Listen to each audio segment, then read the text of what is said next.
पर नियमित कक्षाएं चल रही हैं, ठीक है। तो उसी क्रम में हम लोकसभा का प्रथम भाग पढ़ चुके हैं। हमने पहले भी बताया था आपको कि संसद यानी कि संविधान का भाग 5 में जो संसद है अर्थात व्यवस्थापिका है, संघीय व्यवस्थापिका, ठीक है ना, तो अध्याय 2 में है।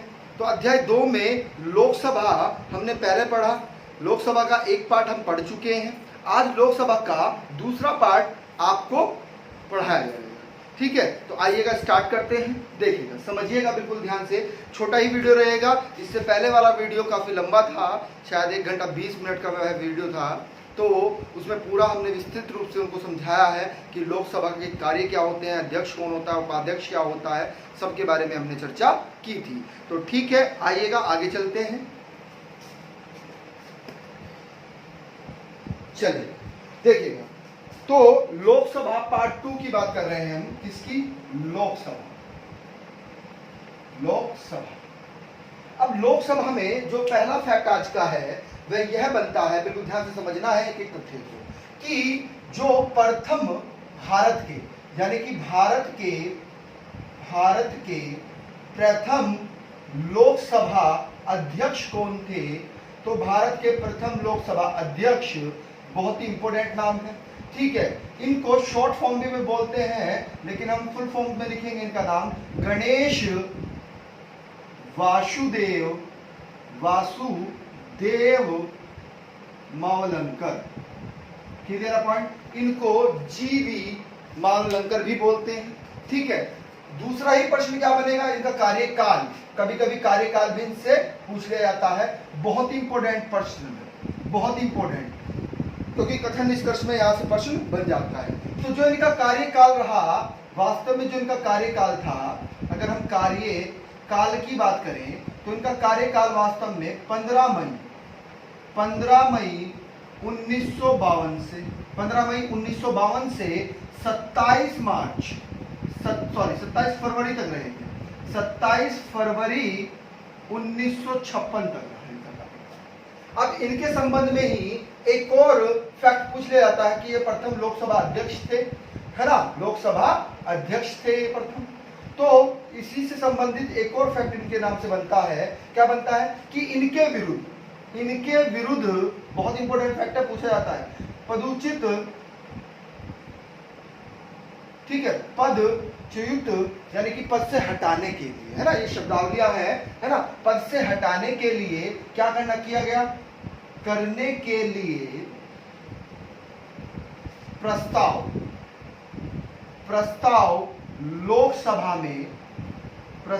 लोकसभा में आया, लेकिन बिल्कुल ध्यान से समझिएगा, लेकिन हुआ क्या?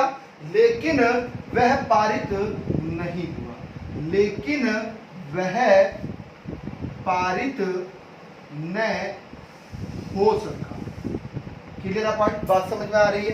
लेकिन वह पारित नहीं हो सका। तो ये 3 फैक्ट बहुत इंपॉर्टेंट बनते हैं कि भारत का प्रथम लोकसभा अध्यक्ष कौन थे? तो गणेश वासुदेव मावलंकर थे, जिनका कार्यकाल 15 मई 1952 से लेकर 27 फरवरी 1956 तक रहा। और यही एकमात्र ऐसे हैं कि जिनके विरुद्ध पदच्युत करने के लिए प्रस्ताव लोकसभा में आया था, लेकिन यह पारित नहीं हो पाया था। अगला फैक्ट समझिएगा।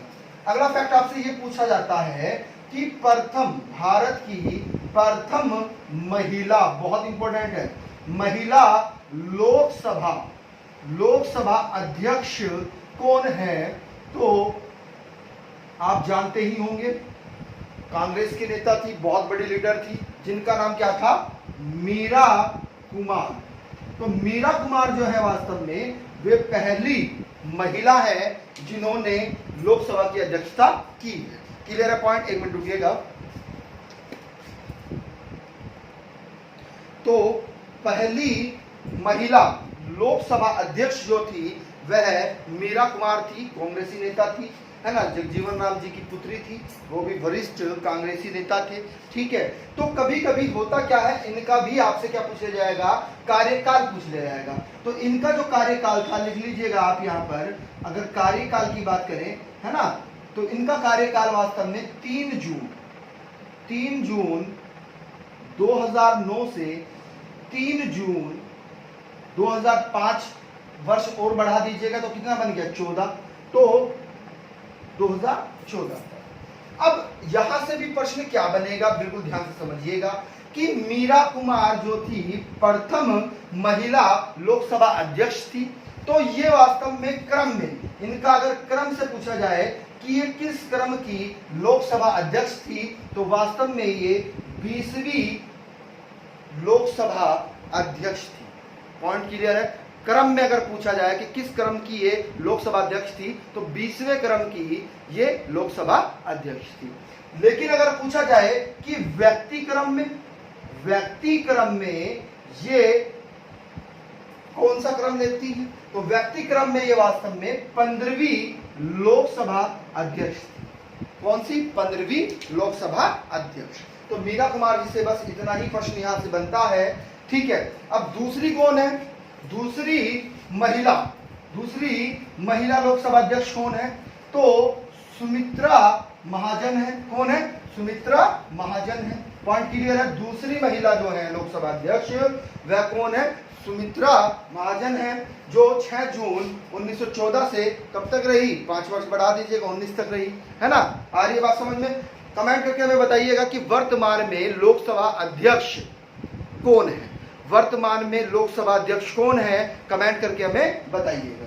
ठीक है, आइएगा अगला प्रश्न देखते हैं। अगला प्रश्न क्या है? आपने नाम भी पढ़ा होगा, बहुत ही इंपॉर्टेंट नाम है क्योंकि वह राष्ट्रपति भी चुने गए थे। तो यहां से प्रश्न जो बनेगा वह यह बनेगा कि नीलम संजीव रेड्डी जो थे वास्तव में वे ऐसे, देखिएगा ये वास्तव में लोकसभा अध्यक्ष भी रह चुके हैं। ठीक है, अब लोकसभा अध्यक्ष होने के साथ साथ ये राष्ट्रपति भी चुने जा चुके हैं, जो राष्ट्रपति भी रह चुके हैं, राष्ट्रपति भी चुने गए। पॉइंट क्लियर है, बात समझ में आ रही है। अब आपसे यह पूछा जाएगा कि इनका जो क्रम था वह कौन सा क्रम था, तो वास्तव में ये 9वें लोकसभा अध्यक्ष चुने गए थे। इनका जो अगर कार्यकाल की बात करें कि इनका कार्यकाल कब से कब तक रहा, तो 26 मार्च, ध्यान रखिएगा 26 मार्च 1977 से लेकर ज्यादा समय तक नहीं रहे हैं, जुलाई तक रहे हैं। 13 जुलाई 1977 तक ये क्या रहे? ये वास्तव में लोकसभा अध्यक्ष रहे। पॉइंट क्लियर है, बात समझ में आ रही है। चलिए अगला फैक्ट समझिएगा। अब एक व्यक्ति ऐसे हैं जो दो व्यक्ति ऐसे हैं जो लोकसभा अध्यक्ष भी रहे और लोकसभा उपाध्यक्ष भी रहे। तो ये भी प्रश्न कभी कभी बन जाता है। तो लिखिएगा अगली लाइन से कि एम अनंत शायनम आयंगर व हुकुम सिंह ये दो व्यक्ति ऐसे हैं जो क्या रहे भाई? जो लोकसभा अध्यक्ष भी रहे, लोकसभा अध्यक्ष के पद पर भी रहे और वह उपाध्यक्ष के पद पर भी रहे। पॉइंट क्लियर है, यानी कि ये दो व्यक्ति ऐसे हैं जो अध्यक्ष भी रहे, लोकसभा अध्यक्ष, और लोकसभा उपाध्यक्ष भी रहे। आइएगा आगे चलते हैं, अगला प्रश्न देखिएगा। अब संख्या आपको काउंट करके बतानी है। कभी कभी संख्या से भी प्रश्न बन जाता है ना, कि कितने व्यक्ति ऐसे थे जो दो बार लोकसभा अध्यक्ष बने। ऐसे कितने व्यक्ति थे जो 2 बार लोकसभा अध्यक्ष बने? आइएगा देखिएगा, हम आपको ये जो पूरी सीरीज आपको दिखाई दे रही है यहाँ पर, है ना, स्क्रीन पर आपको दिखाई दे रहा होगा स्क्रॉल पर, है ना, ये हमने पूरा डाल दिया है, इसको आप चेकआउट कर लीजिएगा। ठीक है, तो उसी में से आप देखिएगा, अगर हम बात करें, बिल्कुल ध्यान समझना है। पहले व्यक्ति कौन है भाई? पहले एम अनंत शायनम आयंगर। दूसरे व्यक्ति कौन से हैं? दूसरे व्यक्ति हैं सरदार गुरुदयाल सिंह टिल्लो। तीसरे व्यक्ति कौन है? डॉक्टर बलराम जाखड़। चौथे व्यक्ति कौन है? नीलम संजीव रेड्डी साहब, संजीव रेड्डी साहब। और पांचवें कौन से हैं? बहुत इंपॉर्टेंट, क्योंकि 5 व्यक्ति ऐसे हैं जो 2 बार क्या रह चुके? लोकसभा अध्यक्ष रह चुके। ठीक है, क्लियर है पॉइंट? तो जी MC बाल योगी साहब। ये पांचों व्यक्ति वास्तव में क्या रहे? 2 बार लोकसभा अध्यक्ष रह चुके। यह व्यक्ति 5 व्यक्ति क्या रह चुके हैं? 2 बार लोकसभा अध्यक्ष रह चुके हैं। पॉइंट क्लियर है? बात समझ में आ रही है? ठीक है, चलेगा, आगे चलते हैं, रफ कर देते हैं इसको, क्योंकि यहां से प्रश्न बनता है। क्योंकि लोकसभा का ये पार्ट 2 है, इसके बाद हम राज्यसभा समझाएंगे कि राज्यसभा के कार्य क्या होते हैं, है ना? ये सब चीजें आपको बताई जाएंगी। ठीक है, राज्यसभा की एक ही वीडियो रहेगी। ठीक है, आ रही है बात समझ में? राज्यसभा की एक ही वीडियो रहेगी, उसकी 2 वीडियो नहीं रहेगी। ठीक है, अगला फैक्ट समझिएगा।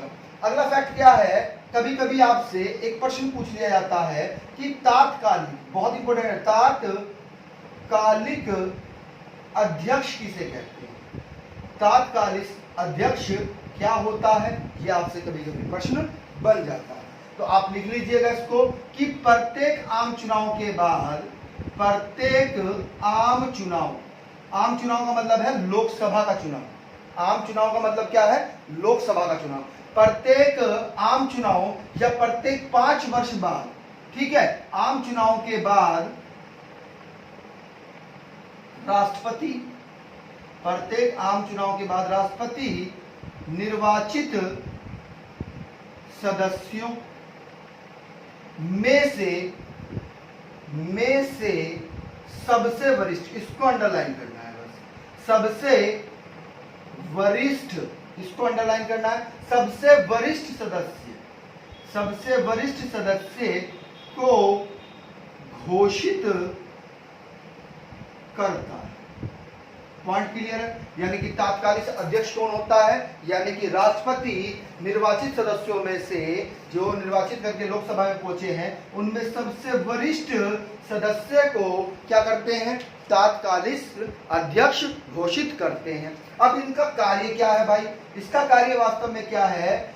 जो निर्वाचित, यानी कि तात्कालिक अध्यक्ष का कार्य क्या है उसको समझ लीजिएगा। जो निर्वाचित, लिखिएगा, जो निर्वाचित सदस्य हैं, सदस्यों को शपथ, बहुत इंपॉर्टेंट है, बहुत ज्यादा इंपॉर्टेंट, शपथ दिलाता है। पॉइंट क्लियर है? बात समझ में आ रही है? यानी कि निर्वाचित सदस्यों को शपथ कौन दिलाता है? तो तत्कालीन अध्यक्ष दिलाता है। पॉइंट क्लियर है? बात समझ में आ रही है? ये शब्दावली आपसे कभी कभी पूछ ली जाती है। अगला फैक्ट समझिएगा। अगला फैक्ट है कि लोकसभा में जो सदस्य संख्या है, सदस्य संख्या, अब लोकसभा की जो सदस्य संख्या है कितनी है? 543 है। कितनी है? 543। अब इस 543 में क्या होगा भाई? एससी की कितनी है? अर्थात अनुसूचित जाति की सीट्स कितनी है? अर्थात अनुसूचित जाति के सदस्य कितने हैं? तो वास्तव में 84 सदस्य। कितने? 84 सदस्य।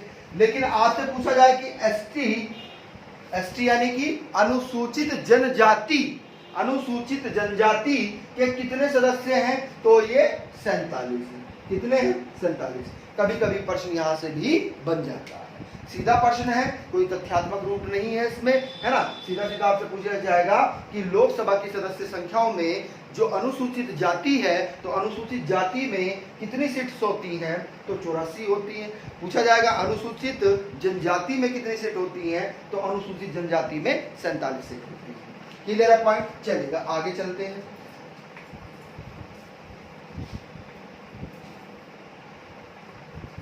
अभी आपको देखेगा, बिल्कुल ध्यान समझिएगा, आपको स्क्रॉल पर एक पूरा चार्ट दिखाई दे रहा है। ये वास्तव में लोकसभा सदस्यों की क्या है?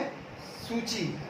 यानी कि किस राज्य में कितने लोकसभा सीट्स हैं, सदस्य हैं। ठीक है, ये स्क्रीन पर आपको सब दिखाई दे रहा होगा। ठीक है, आइएगा, तो इसी में से कुछ फैक्ट्स आपसे बार बार पूछे जाते हैं जो महत्वपूर्ण है, उन पर हम चर्चा कर लेते हैं। आइएगा, समझिएगा बिल्कुल ध्यान से, है ना। देखिएगा कि होता क्या है वास्तव में कि आपसे पूछा जाता है कि उत्तर प्रदेश में लोकसभा सीट कितनी है, तो उत्तर प्रदेश में लोकसभा सीट 80 है। और दूसरा ही प्रश्न यहां से क्या बनेगा कि सर्वाधिक लोकसभा सीट कहां पर है, लोकसभा सीट कहां पर है, अर्थात सदस्य कहां पर है, तो वह उत्तर प्रदेश में। कहां पर है, उत्तर प्रदेश में। उत्तर प्रदेश सबसे बड़ा राज्य है, भारत का सबसे बड़ा राज्य उत्तर प्रदेश है। अब यहां से प्रश्न क्या बनता है, प्रश्न यहां से यह बनता है कि जो अनुसूचित जाति है उनकी कितनी सीट है, तो अनुसूचित जाति की 17 सीट है। कितनी सीट है, 17 सीट है। बहुत इंपॉर्टेंट फैक्ट है, 17 सीट है। कितनी अनुसूचित जाति की कितनी है, 17 है। आपसे प्रश्न, एक मिनट होल्ड करिएगा, लाइट प्रॉब्लम कर रहा है।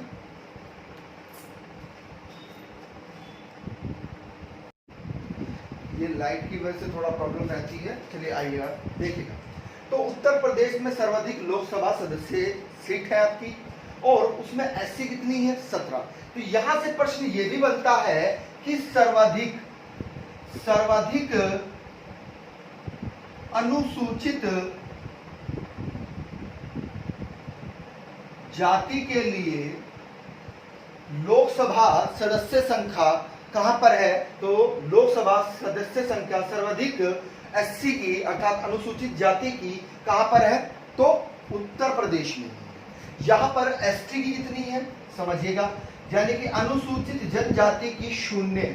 कितनी है, 0, यानी कि एक भी सीट अनुसूचित जनजाति की उत्तर प्रदेश में नहीं है। अगला फैक्ट देखिएगा, पहले स्थान पर तो सबसे ज्यादा किसकी है, उत्तर प्रदेश की 80 सीट है। दूसरे स्थान पर महाराष्ट्र आता है। क्या आता है, महाराष्ट्र आता है, और महाराष्ट्र में कितनी है, तो 40 है, नहीं 48 है। कितनी है, 48। Clear point. अब यहां पर प्रश्न बनेगा कि इन 48 में से अनुसूचित जाति अर्थात शेड्यूल कास्ट और शेड्यूल ट्राइब, ठीक है, तो एससी की कितनी है, यहां पर एससी की 5 है, लेकिन एसटी की कितनी है, 4 है। तीसरे नंबर पे आता है पश्चिम बंगाल। तीसरे नंबर पे क्या है आपका, पश्चिम बंगाल है।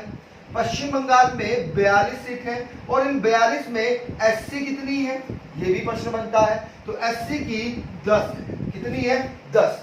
यहीं पर ही आप नोट करके लिखिएगा कि अनुसूचित जाति की सर्वाधिक सदस्य संख्या कहां पर है, तो पश्चिम बंगाल में है। कहां पर है, पश्चिम बंगाल में। यहां पर एसटी की सिर्फ और सिर्फ 2 है, अर्थात अनुसूचित जनजाति की सदस्य संख्या कितनी है, यहां पर 2 है। ठीक है, तीसरे नंबर के बाद में चौथा जो आता है, चौथा आता है आपका बिहार। बिहार में कितनी है, बिहार में आपकी 40 है। कितनी सीट है, 40 सीट है। अब 40 में से एससी कितनी है, एससी की सीट आरक्षण के साथ कितनी है, तो 6 सीट है। एसटी का अगर आपसे पूछा जाए कि एसटी की कितनी है, तो एसटी की यहाँ पर 0 है। कैसी है, 0 है। Clear point. अगर आपसे अब 5वां नंबर पर पूछा जाए, तो 5वां क्या होगा आपका, तमिलनाडु। तमिलनाडु, तो तमिलनाडु में कितनी है भाई, बहुत इंपॉर्टेंट फैक्ट है, एक ही कम है। 40 से एक कम कितना होता है, 39 होता है, 39 है। यहां पर एससी की कितनी है और एसटी की कितनी है, अब समझिएगा। एससी की यहां पर 7 है, और एसटी की यहां पर कितनी है, बहुत इंपॉर्टेंट, 0 है। कितनी है, 0 है। पार्ट क्लियर है, बात समझ में आ रही है। तो ये 5 अधिकतम सदस्य संख्या क्या है, यहां पर पाई जाती है। ये राज्य है आपके, ठीक है, जो बार बार परीक्षाओं में पूछे जाते हैं। कभी कभी पूर्व उत्तर की भी पूछ लेता है ना। पूर्व उत्तर की जो सीट्स हैं उनके बारे में भी कभी कभी प्रश्न बन जाता है। तो आइएगा, समझिएगा बिल्कुल ध्यान से आप, ठीक है, बिल्कुल ध्यान से समझना है। देखिएगा, आपसे अगर पूछा जाए कि वास्तव में आपसे प्रश्न ये बने कि भैया कितने राज्य ऐसे हैं जिनमें एक एक सीट है, यानी कि लोकसभा की एक एक सीट है, तो बिल्कुल ध्यान से समझिएगा। पहले स्थान पर है आपका नागालैंड। तो नागालैंड में एक ही है सदस्य संख्या, ठीक है, इसकी लोकसभा की।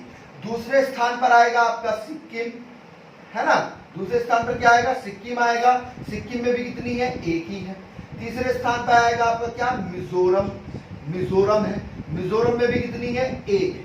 ठीक है, अब प्रश्न बिल्कुल ध्यान से समझिएगा, जो मिजोरम में लोकसभा सदस्य संख्या है वहां वास्तव में वह संख्या 80 की है। किसकी है, 80 की है। पॉइंट क्लियर है, बात समझ में आ रही है। यानी कि जो मिजोरम में लोकसभा सदस्य सीट है वो सिर्फ और सिर्फ एक है, और वो भी किसकी है, अनुसूचित जाति की है। पॉइंट क्लियर है, बात समझ में आ रही है, ठीक है। अगला फैक्ट समझिएगा, कभी कभी केंद्र शासित प्रदेश के बारे में भी प्रश्न बन जाता है, तो आइएगा केंद्र शासित प्रदेश के बारे में भी देख लेते हैं एक बार।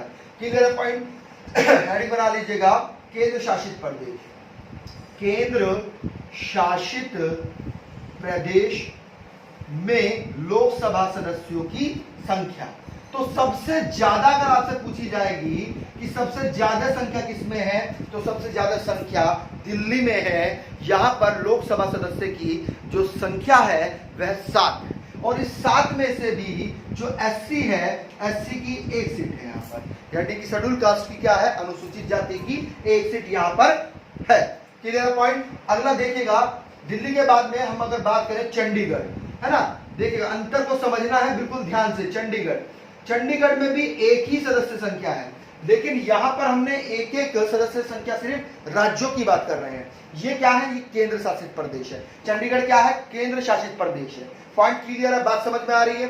संघ शासित प्रदेश अर्थात केंद्र शासित प्रदेश में नहीं लेंगे आप राज्यों को। पॉइंट क्लियर है, राज्यों में ये 3 है जहां पर एक एक सदस्य संख्या है, तो चंडीगढ़ में एक है। अगर हम बात करें कि दादर तथा नगर हवेली, यहां पर कितनी है, तो यहां पर भी एक ही है, और यहां पर जो सीट है वह किसकी है, वह अनुसूचित जनजाति अर्थात एसटी की है। यानी कि एक ही सीट है और किसकी है, अनुसूचित जनजाति की है। पॉइंट क्लियर है। अगला देखिएगा, अंडमान, अंडमान निकोबार, तो अंडमान निकोबार में भी एक ही है। क्लियर है पॉइंट। पुडुचेरी, पुडुचेरी में कितनी है, तो पुडुचेरी में भी एक ही है आपकी। लक्षद्वीप में पूछी जाए आपकी कि लक्षद्वीप में कितनी है, तो लक्षद्वीप में भी एक ही है। और दमन व दीव में पूछा जाए अगर कि दमन व दीव में कितनी है, तो यहां पर भी एक है। अब यहां पर जो एक सीट है, बिल्कुल ध्यान समझिएगा, ये भी अनुसूचित जनजाति की है। किसकी है, अनुसूचित जनजाति की सीट है। पॉइंट क्लियर है। इसका भी आपको लिस्ट दे दिया जाएगा, यहां पर आपको स्क्रीन में दिखाई दे रहा होगा, ठीक है। आइए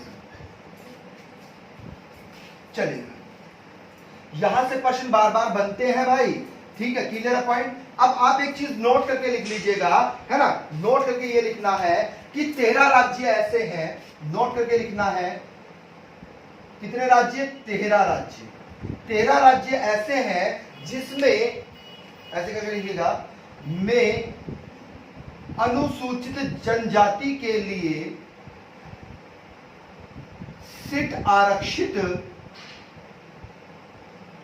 नहीं, सीट आरक्षित नहीं। पॉइंट क्लियर है। अब वो 13 राज्य कौन कौन से हैं, आइएगा उनको देख लेते हैं एक बार। पहले स्थान पर तो आपका उत्तर प्रदेश ही आता है, दूसरे स्थान पर आपका उत्तराखंड आता है, तीसरे स्थान पर आपका हिमाचल प्रदेश आता है, हिमाचल प्रदेश। चौथे स्थान पर आपका हरियाणा आता है, ठीक है। पांचवें स्थान पर आपका पंजाब आता है, छठे स्थान पर आपका तमिलनाडु आता है, तमिलनाडु। सातवें स्थान पर आपका केरल आता है, क्या आता है, केरल। आठवें स्थान पर क्या आता है, आठवें पे आता है आपका गोवा, क्या आता है, गोवा।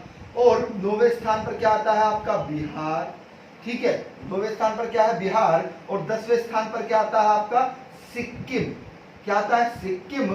और 10 के बाद में 11वें स्थान पर जो आएगा आपका, वो आएगा अरुणाचल प्रदेश, अरुणाचल प्रदेश आता है।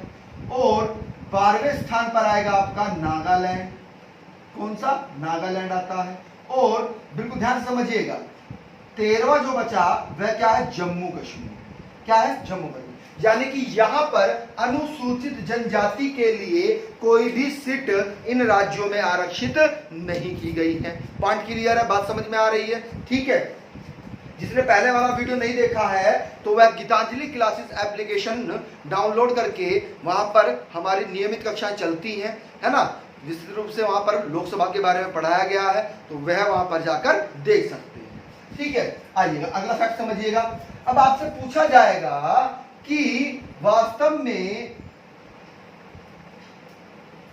अनुसूचित जनजाति, अगला फैक्ट समझिएगा कि अनुसूचित जनजाति अर्थात हम एसटी की बात कर रहे हैं, में किस राज्य में सर्वाधिक सीट? तो बिल्कुल ध्यान से समझना है, मध्य प्रदेश में सबसे ज्यादा अनुसूचित जनजाति की सीट्स हैं। और कितनी है वह सदस्य संख्या भी लिख लीजिएगा, 6 सीट। अगले लाइन से देखिएगा। अब आपसे पूछा जाएगा बिल्कुल ध्यान से कि अनुसूचित जनजाति अर्थात एसटी के आरक्षण केवल कितने राज्यों में है? तो वास्तव में 17 राज्यों में। कितने में है? 17 राज्यों में है। पॉइंट क्लियर है? वो लिस्ट हमने जो आपको दिखाया था, है ना, सदस्य संख्या का, वहां से आप नोट आउट उसको कर लीजिएगा, 17 के 17 को। क्लियर है पॉइंट? अगला फैक्ट समझिएगा। आपसे पूछा जाता है कि एसटी व एससी दोनों के लिए आरक्षण नहीं है। तो ऐसे कितने राज्य हैं? तो ऐसे 5 राज्य हैं। कितने राज्य हैं? 5। इन 5 का आप नाम लिख लीजिएगा, आपसे बार बार परीक्षाओं में प्रश्न बनता है। जम्मू एंड कश्मीर की बात करें, गोवा की बात करें, सिक्किम की बात करें, ठीक है, किसकी? सिक्किम की बात करें, और अरुणाचल प्रदेश की बात करें हम, अरुणाचल प्रदेश, और आपका नागालैंड। कौन सा? नागालैंड। पॉइंट क्लियर है? बात समझ में आ रही है? तो ये 5 राज्य ऐसे हैं कि जिनमें एसटी अर्थात अनुसूचित जाति के साथ साथ कौन सी जाति?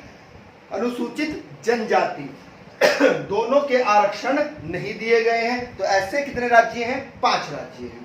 क्लियर है पॉइंट? आ रही है बात समझ में? तो ये इंपॉर्टेंट फैक्ट्स है, कभी कभी परीक्षाओं में पूछे जाते हैं, है ना, रिपीट होते हैं, कभी कभी रिपीट होते हैं, पूछे तो जाते ही हैं लेकिन रिपीट भी होते हैं। अब दूसरा एक चीज आप हेडिंग डाल लीजिएगा, लोकसभा के विघटन। यहां से कथन निष्कर्ष में आपसे प्रश्न बनेगा भाई कि इसका प्रभाव क्या होता है। देखिएगा, लोकसभा का जो विघटन है, इसे वास्तव में अनुच्छेद 160 में इसका प्रावधान किया गया है। इसमें अनुच्छेद 160 में इसका प्रावधान किया गया है। इसमें कुछ प्रावधान है, तो पहला प्रावधान क्या है उसको समझिएगा, लिखना है आपको भी, ठीक है, आपको भी लिखना है। आइएगा देखिएगा, लोकसभा में लंबित सभी विधेयक समाप्त हो जाते हैं, ठीक है। ये समझिएगा, एक तरह से आपको क्या दे दिया इन्होंने? कथन दे दिया है। अब निष्कर्ष क्या दे देंगे उसको समझिएगा, कोमा लगा के लिखना है। चाहे वह पेश हुआ हो या राज्यसभा द्वारा भेजे गए। पॉइंट क्लियर है? बात समझ में आ रही है? यानी कि लोकसभा में लंबित सभी विधेयक क्या होते हैं? समाप्त हो जाते हैं, चाहे वे वहां पर पेश हुए हों, ठीक है, और राज्यसभा, ये फैक्ट इंपॉर्टेंट है, राज्यसभा द्वारा भी भेजे गए हों, वे तब भी क्या हो जाते हैं? समाप्त हो जाते हैं। दूसरा फैक्ट लिखिएगा इसका। दूसरा फैक्ट क्या कहता है? दूसरा प्रावधान क्या कहता है? दूसरा प्रावधान ये कहता है कि जो राज्यसभा है, बिल्कुल ध्यान समझिएगा, कि राज्यसभा में लंबित विधेयक जिसे लोकसभा, जिसे लोकसभा ने क्या किया है, लोकसभा ने पारित कर दिया, लोकसभा ने क्या कर दिया है, पारित कर दिया है। और समाप्त, बहुत इंपॉर्टेंट है, बहुत ही ज्यादा इंपॉर्टेंट है, इसको अंडरलाइन करिएगा, समाप्त हो जाएगा, समाप्त हो जाएंगे। यानी कि राज्यसभा में लंबित विधेयक जिसे लोकसभा में पारित कर दिया है तो वह क्या हो जाएगा, वह समाप्त हो जाएगा। यह आपको कथन दे दिया गया है। अब निष्कर्ष में क्या देगा, कोमा करके लिख लीजिएगा,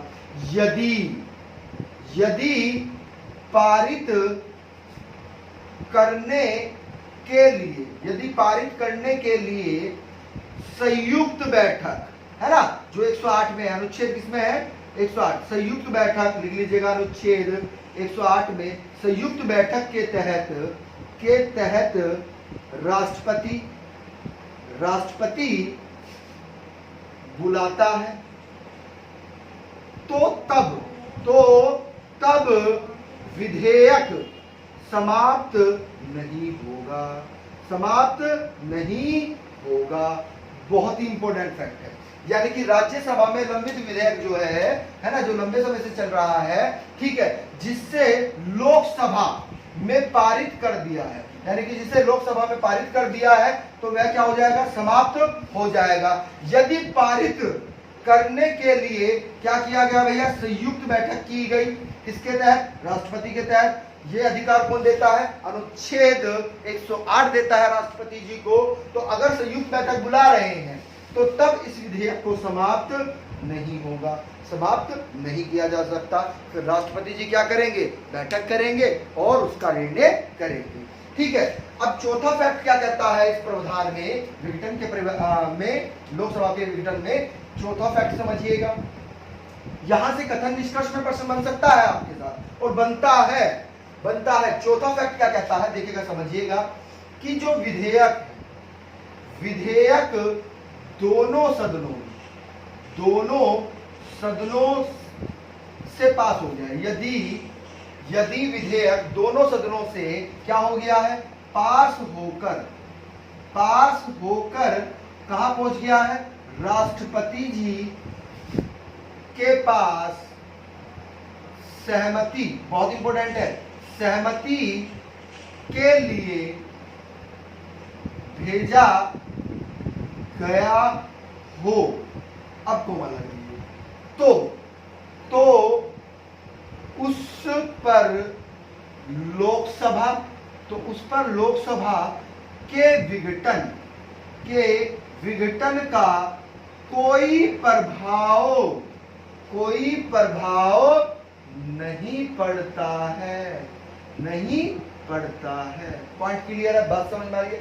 यदि विधेयक दोनों सदनों से पास होकर राष्ट्रपति की सहमति के लिए भेजा जाता है तो उस पर लोकसभा के विघटन का कोई प्रभाव नहीं पड़ता है। अब समझिएगा बिल्कुल ध्यान से।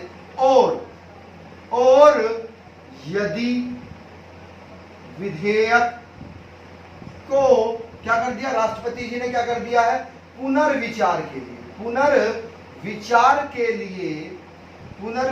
के लिए वापस भेज देता है। पॉइंट क्लियर है। यदि राष्ट्रपति जी क्या करते हैं, उसे पुनर्विचार के लिए भेज देते हैं, क्योंकि 3 पावर्स होती है ना राष्ट्रपति जी के पास में, या तो वह विधेयक पर हस्ताक्षर कर सकते हैं या वह पुनर्विचार के लिए उसको वापस भेज सकते हैं, या वह उस विधेयक को सुरक्षित रख सकते हैं वीटो पावर के तहत, है ना। इसे क्या कहते हैं, पॉकेट पावर कहते हैं, क्योंकि उन्होंने क्या कर लिया, विधेयक को सुरक्षित रख लिया है। क्योंकि संविधान में इसका उल्लेख नहीं है कि राष्ट्रपति जी कितने समय तक विधेयक पर हस्ताक्षर करके भेजे, इसका कोई प्रावधान नहीं। Clear point. तो वापस भेज देते हैं, बिल्कुल ध्यान से समझिएगा।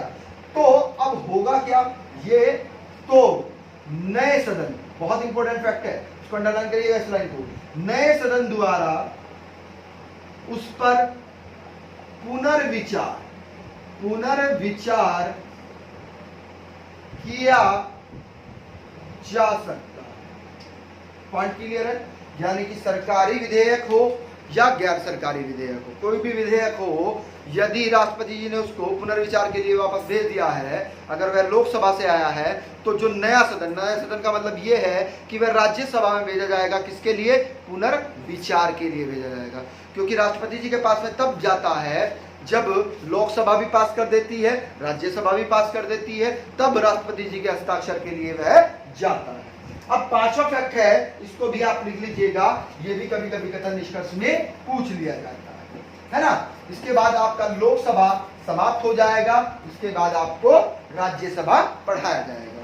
क्लियर है पॉइंट? तो पांचवा फैक्ट देखिएगा क्या कहता है कि लोकसभा में लंबित, ठीक है, अन्य, इसको अन्य भी करिएगा, अन्य सभी कार्यों यथार्थ, तथा लिख दिया हमने, यथार्थ करिएगा, यथार्थ प्रस्ताव कोमा संकल्प कोमा संशोधन कोमा अनुदान की अनुपूरक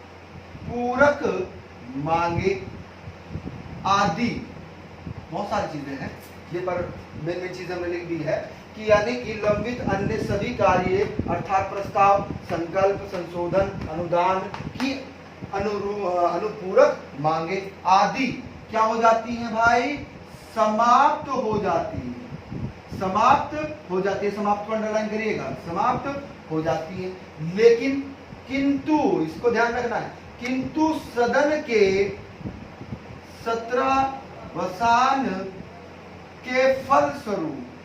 के फलस्वरूप लंबित विधेयक या कार्य समाप्त नहीं होते हैं। ये फैक्ट बार बार विघटन से, लोकसभा के विघटन से बनते हैं और बार बार परीक्षाओं में पूछे जाते हैं। तो ये लोकसभा पार्ट 2 था, है ना। यदि आपको वीडियो अच्छा लगा हो तो कमेंट और लाइक के माध्यम से आप हमें बताइएगा। जिसने पहला वीडियो नहीं देखा है तो वो गीतांजलि क्लासेस एप्लीकेशन को डाउनलोड कर सकते हैं गूगल से और वहाँ हमारी नियमित कक्षाएं ले सकते हैं। क्लियर है पॉइंट? ठीक है। जो नए व्यूवर्स हैं, जिन्होंने हमारे चैनल को सब्सक्राइब नहीं किया है, वो हमारे चैनल को सब्सक्राइब कर ले और बेल आइकन ऑन कर ले। ठीक है। और ऐसे ही पढ़ते रहिएगा, सिलेक्शन निश्चित मिलेगा, हमारे साथ बने रहिएगा। ठीक है। आपका प्यार हमें मिलता रहता है। Thank you.